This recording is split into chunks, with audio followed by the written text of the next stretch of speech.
3C, how you all doing? It's Jamie here. Hope you guys are all well, all doing good. Just been enjoying a couple of days of sunshine here, a bit of an Indian summer in mid-September. So just try to get outdoors a little and enjoy the weather before we delve into autumn proper.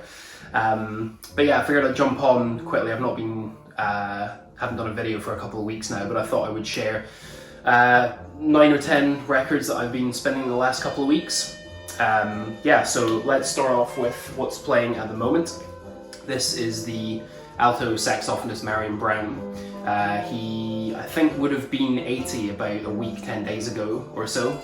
So I've been playing a whole string of his records. So this is Vista. This came out on Impulse in 1974. And this sort of falls out with the best known trio of records of his on the label, I think, which were November Cottonflower, Peachy Recollections, and also Sweet Earth Flying. And that's a beautiful sort of trio that complements each other really well. They sort of all express his complex relationship with his home state of Georgia. This doesn't quite tie in with that. It's perhaps a little more, I don't want to say commercial, but there's certainly a more approachable sound to a lot of this. But it's probably the record of all of his on the label that I listen to most often. So yeah, what you're hearing in the background right now, this is a version of Stanley Cowell's beautiful My Moon. Stanley Cowell's on keys as well. But also there's a cover of Stevie Wonder's Visions with beautiful vocals on it as well. And the title track Vista is stunning as well. It's a really pastoral sounding record to me. It's pastoral, ethereal. Yeah, it just gets me in a very, very certain mood, which, yeah, really highly recommend this. Lineup on here, we got Marion, Stanley Cowell, Anthony Davis on Fender Rhodes as well, Reggie Workman on bass, Jimmy Hops and Ed Blackwell on drums. Yeah, so it's a great lineup, great records. Yeah, Marion. What else have we got here? So yeah, okay, this is the pianist Masafumi Kikuchi. It's not the first record of his that I have shared since I started making videos. But I've been playing this one because I think a few of you will be aware that the bass player Gary Peacock passed away around a week or two ago now. Of course, Gary Peacock best known for his work with the Keith Jarrett Standards Trio of the last 20-25 years or so, but also his stint on some of the really iconic free jazz records on ESP, like Albert Ayler's Spiritual Unity, New York Eye and Ear Control, that sort of thing. But he also had a great run of appearances on Japanese records. And this one is no exception.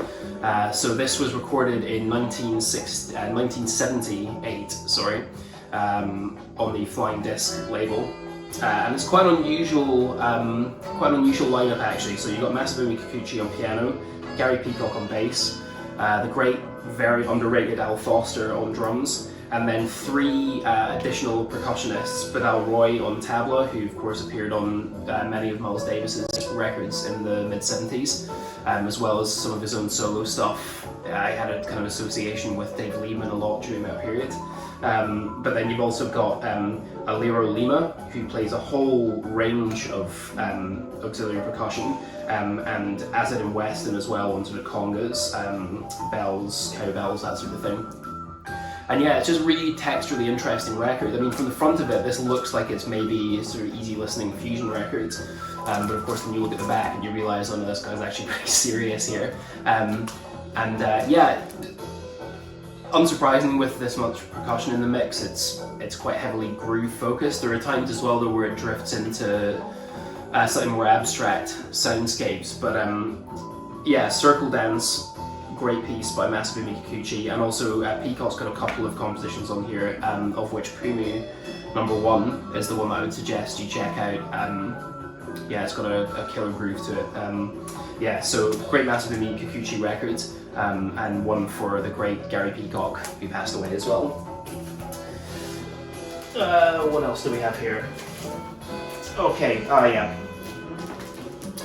This is a record which I know is a VC favourite. I've seen this share plenty over the years. And it's an album that I always pull out at this time of year because it makes me think of autumn. It really expresses that feeling of the turning of the seasons as the light starts to fade early, as it is this evening. So yeah, this is Steve Kuhn's Trance on ECM from 1974. Steve Kuhn on acoustic and electric piano, Steve Swallow on electric bass, the one and only Jack DeJohnette on drums, and Sue Evans on percussion as well. And yeah, this is a really quite a diverse record. This, I mean, Steve Kuhn has a real lightness of touch to his playing, but he's also a fascinating musician generally. If you look at the albums that he put out between the 60s through the 80s, very, very diverse range of records. Obviously, there's that sort of iconic self-titled album on, is it Buddha or Cobblestone? Heavily sampled, which he sings on, which has a real unique vibe to it. I mean, it's kind of sample heaven, that one. But this is, yeah, I mean, Something Everywhere, track that opens side 2, kind of Fender Rhodes driven Afro-Cuban piece, kind of great dance floor number, but it's all about the opener for me, the title track, Trance, which really does just put you in that place. It sort of drifts along in a very hypnotic fashion, and it's the kind of piece that you want to go on for 20 minutes, but it's over in 5. Yeah, it's beautiful. Anyway, yeah, Steve Kuhn, Trance, highly recommended one on ECM. Okay, here's one on Indian Navigation. This is the trombone player Craig Harris, and this is a record that he put out in 1983 called Aboriginal Affairs, and this was a record that was inspired by a stint that he had in Abdullah Ibrahim's band, where he went touring down under to Australia, and he came across the indigenous Aboriginal people in the country and drew a lot of parallels with their plights and their position in the country with that of African Americans back in the United States. And so what this is really is it's a 6-track tribute really to their people. It does feature Harris playing didgeridoo on 1 or 2 tracks. It's mostly him on trombone, with fairly large band, guitar, piano, bass, drums, bass clarinet, saxophone. For me, it's not really a curiosity record. I mean, I've mentioned to somebody before, they've got a didgeridoo on a track that sounds like it's a bit gimmicky. I mean, it's really not. It's the piece he plays it on is called Awakening Ancestors, and the first sort of 3 or 4 minutes are just this heavy invocation, really, and you really feel like he's delving almost into the dirt and pulling something up from deep below the ground, kind of rooting you into the ancestry of the land. And then there's the track Didgeridoo, which features Donald Smith on vocals, which is Lonnie Liston Smith's brother. So the man who did the vocals on Lonnie Liston Smith's iconic Expansions, he appears on this as well. And yeah, the track Didgeridoo, it's kind of deep jazz dance floor piece.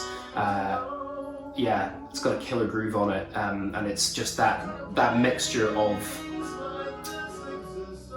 it's music for the mind, but it's also music for the body. It makes you want to move, but it still makes you think, and that really is I think a unique gift that not many musicians have, but that track on this album absolutely has it. So if you've not heard it, check it out. It's a great piece and it's a great record. Craig Harris, Aboriginal Affairs. Okay. here is a wonderful, wonderful musician and a wonderful record. This is Mary Lou Williams, the pianist, with her 1974 record Zoning. This appears on her own record label, Mary Records. She also has put out albums on Folkways as well, which are, I'm never quite clear whether the Folkways records were reissues of the stuff on her own label or whether they got put out side by side, because you see them sort of appear in tandem sometimes. But anyway, this is an album of hers where she alternates between duo setting with her and bass. It's Bob Cranshaw, the great Bob Cranshaw, he of the incredible opening bass line to Lee Morgan's Sidewinder, of course, amongst many other things. It's her with Bob Cranshaw on duo tracks, also with the addition of Mickey Roker on drums on a few pieces. She appears in trio with a percussionist as well, Milton Suggs. And then also there's a track or two with a second pianist, Zita Carno as well. Yeah, on those pieces there's almost like a, I don't know, it's hard to describe, it's like an almost Cecil Taylor style density to the music in there. I mean, Mary Lou Williams has a really unique ability in her music, partly by nature of when she lived and who she played with, but also just by nature of her musical gifts, that she almost encapsulates the entire history of jazz in her playing, and you absolutely hear that on this record. I mean, she sort of grew up in the era of boogie woogie and blues spirituals, but within that still you have the bop sensibility as well. You have hard bop, there's some free jazz elements as I mentioned as well. There's also dabbling with some of the R&B and funk rhythms that are emerging during this period from the late 60s into the mid 70s, and it's all in here. But in amongst all of that, her playing it's never showy, but it's just got such a soul to it. She's one of the most soulful pianists. She may not be the most virtuosic necessarily, but there are a few piano players for me who can capture a very specific mood the way that she can. And yeah, this is a marvelous, marvelous record, this. Mary Lou Williams, Zoning. Okay, so we'll jump to the UK now. This is the Michael Garrix Sextet. Now, this band I actually shared a record from on my first video in the VC, which was the non-European jazz thread.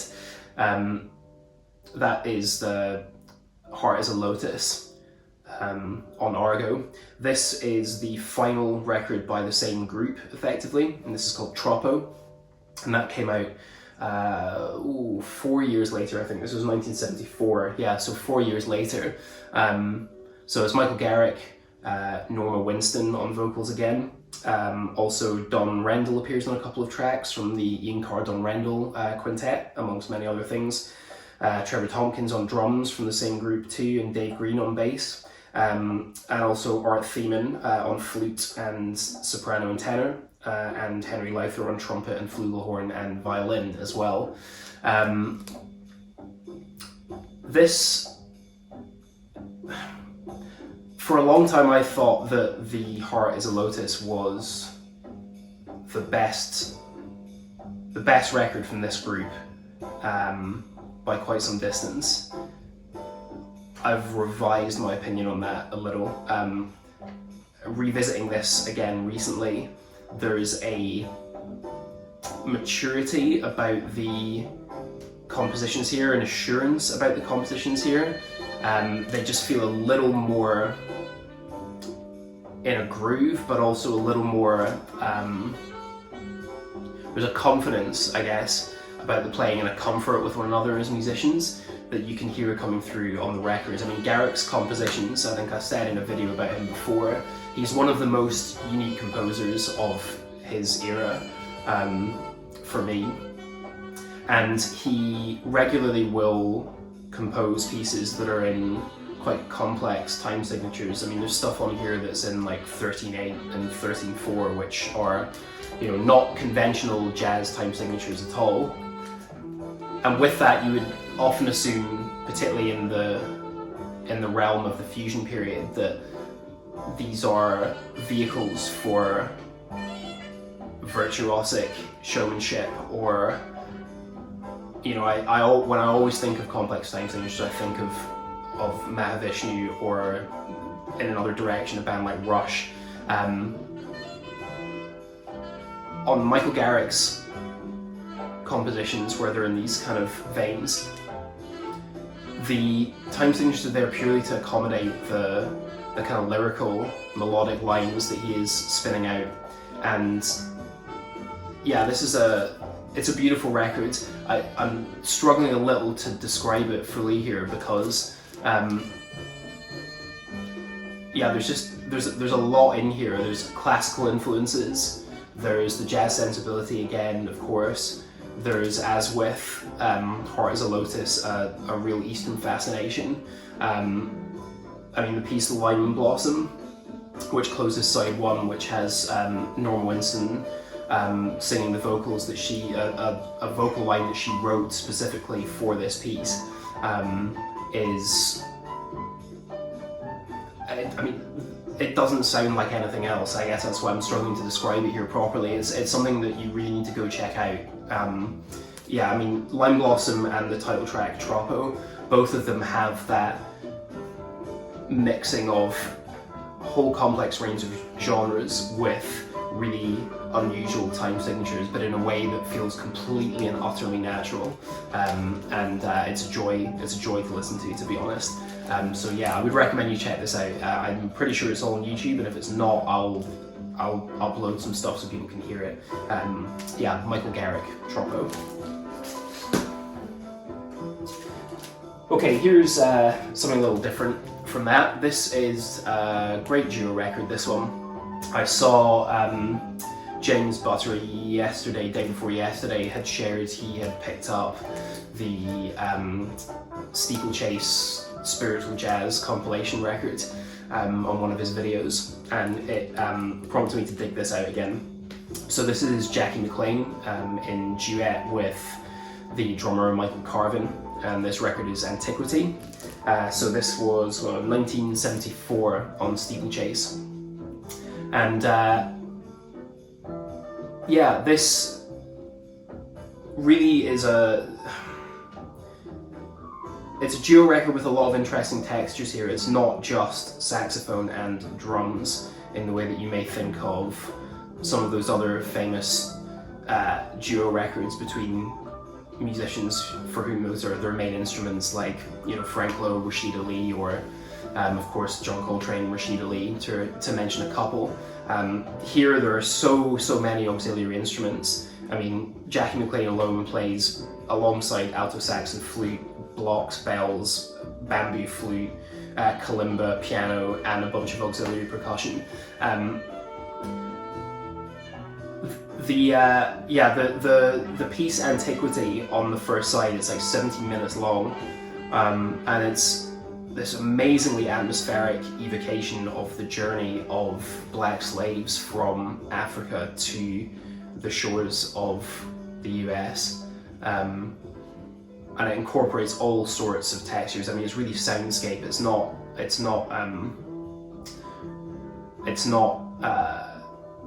instrumental music in the way you might expect based on the lineup on the cover. It's, yeah, as I say, it's much more delving into abstract soundscapes.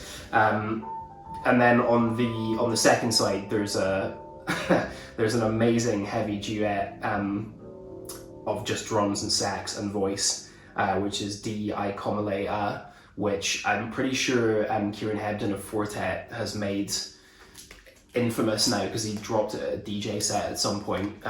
If you hear it, you'll see why. The drums on it are absolutely thunderous, and there's this kind of churning vocal chant over the top of it, as well as Jackie McLean's sax line, which is, yeah, it's a killer groove. Yeah, always brings a smile to my face, that one. So yeah, recommend you check this out, Jackie McLean and Michael Carvin. And a word for Jackie McLean as well, I'll probably pull some other stuff out next time, but I mean, I mentioned with Mary Lou Williams, someone that has a unique ability to sort of straddle the whole history of jazz during her lifetime. Jackie McLean's not far off it as well too, you know. I mean, came up during the bop periods, Charlie Parker imitator, transcended into his own thing. You know, he did bop, he did hard bop, he moved into the sort of free bop stuff.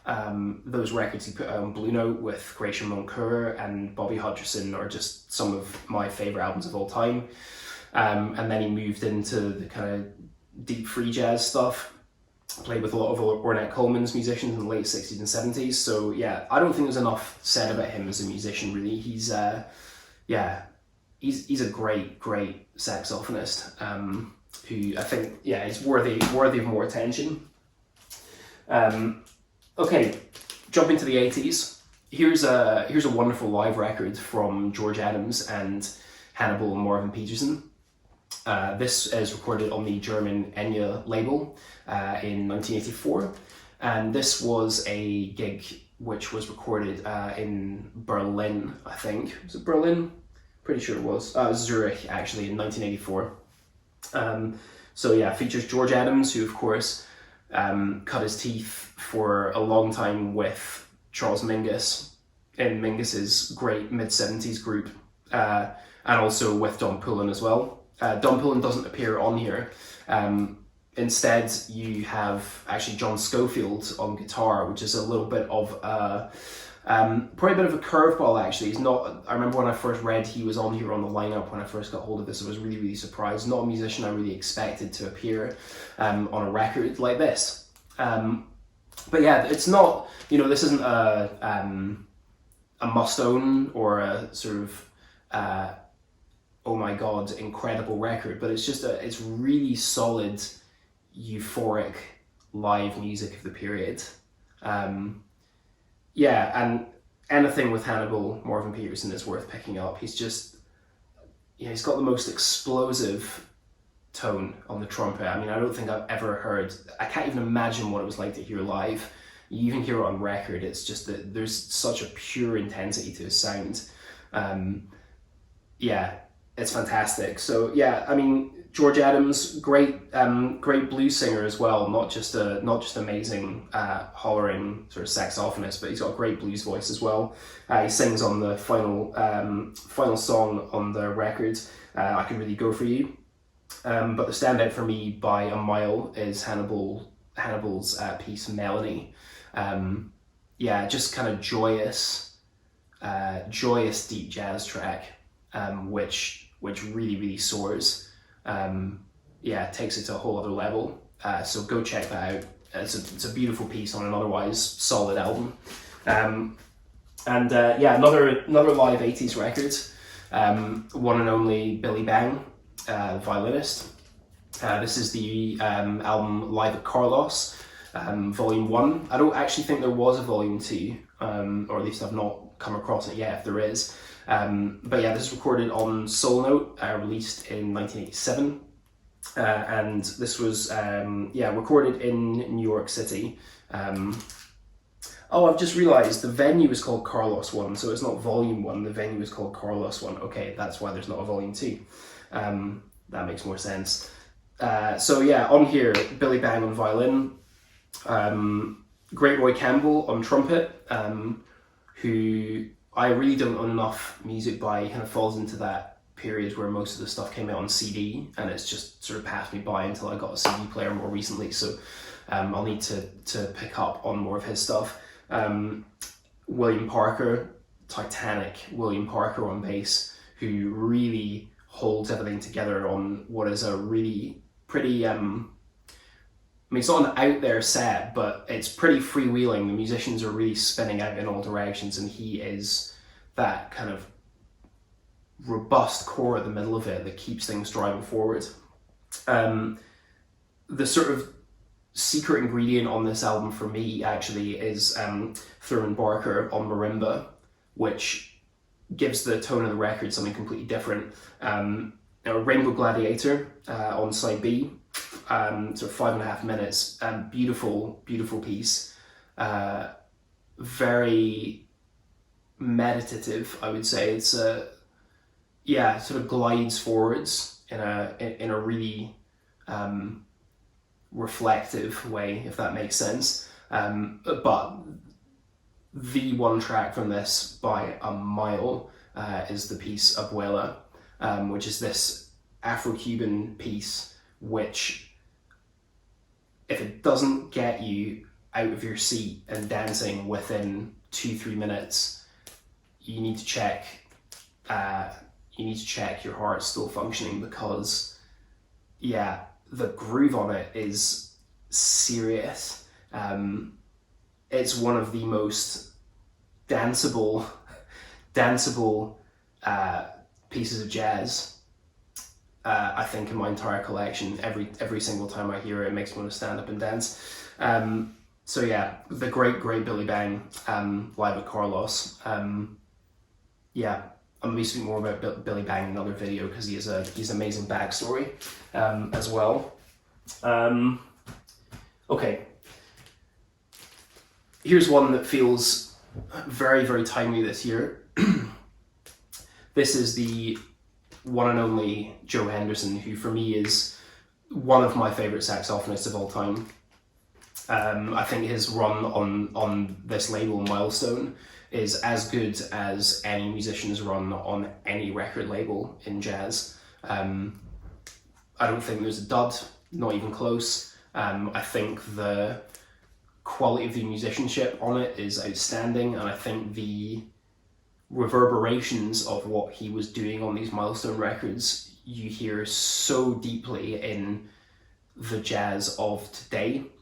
I think the influence of those albums is actually pretty uncalculable. Certainly here in the UK, the current sort of UK jazz renaissance, I think those albums that this guy put out on Milestone, if you asked most of those musicians, they'd all mention at least one of his records as being influential for them. It's massive. This is his record At the Lighthouse, recorded live in 1970. The sort of subtitle is "If you're not part of the solution, you're part of the problem."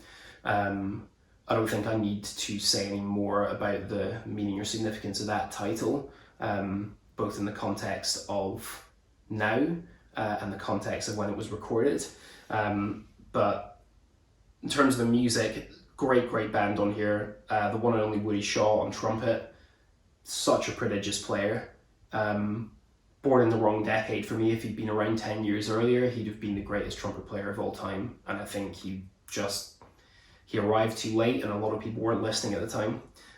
George Cable's on electric piano, who on a lot of the Woody Shaw records of the period has got some of the most amazing electronic experimentation, which I don't think he gets enough credit for. Ron McClure on bass, and Lenny White on drums, who on the title track, "If you're not part of the solution, you're part of the problem," he does not care about whether he stays in a correct tempo or not. He gets so into the groove on this, and the whole band gets so into the groove on that track, that within about 2 minutes, he's probably playing about 25-30% faster than the tempo say at the beginning, and it just builds and builds and builds across the sort of 10-11 minutes. It's a great groove though. It's really heavy. Good version of Caribbean Fire Dance, and really kind of moving version of Mode for Joe as well, of course from his Blue Note record from the late 60s. Great album, this one. Great album. Joe Henderson. We'll move into something that I've been playing again a lot the last week, for all sorts of reasons. This is Irreversible Entanglements, and this is their record from this year, Who Sent You. This album is the sound of now. This album is the sound of this year. and this label, International Anthem, I think more than any other will be looked back on in 20, 30 years time as the label that captured a moment in music and a moment in society that will be studied, catalogued, documented seriously. This is a label so in tune with the times, and a roster of musicians that are so in tune with what's happening right now.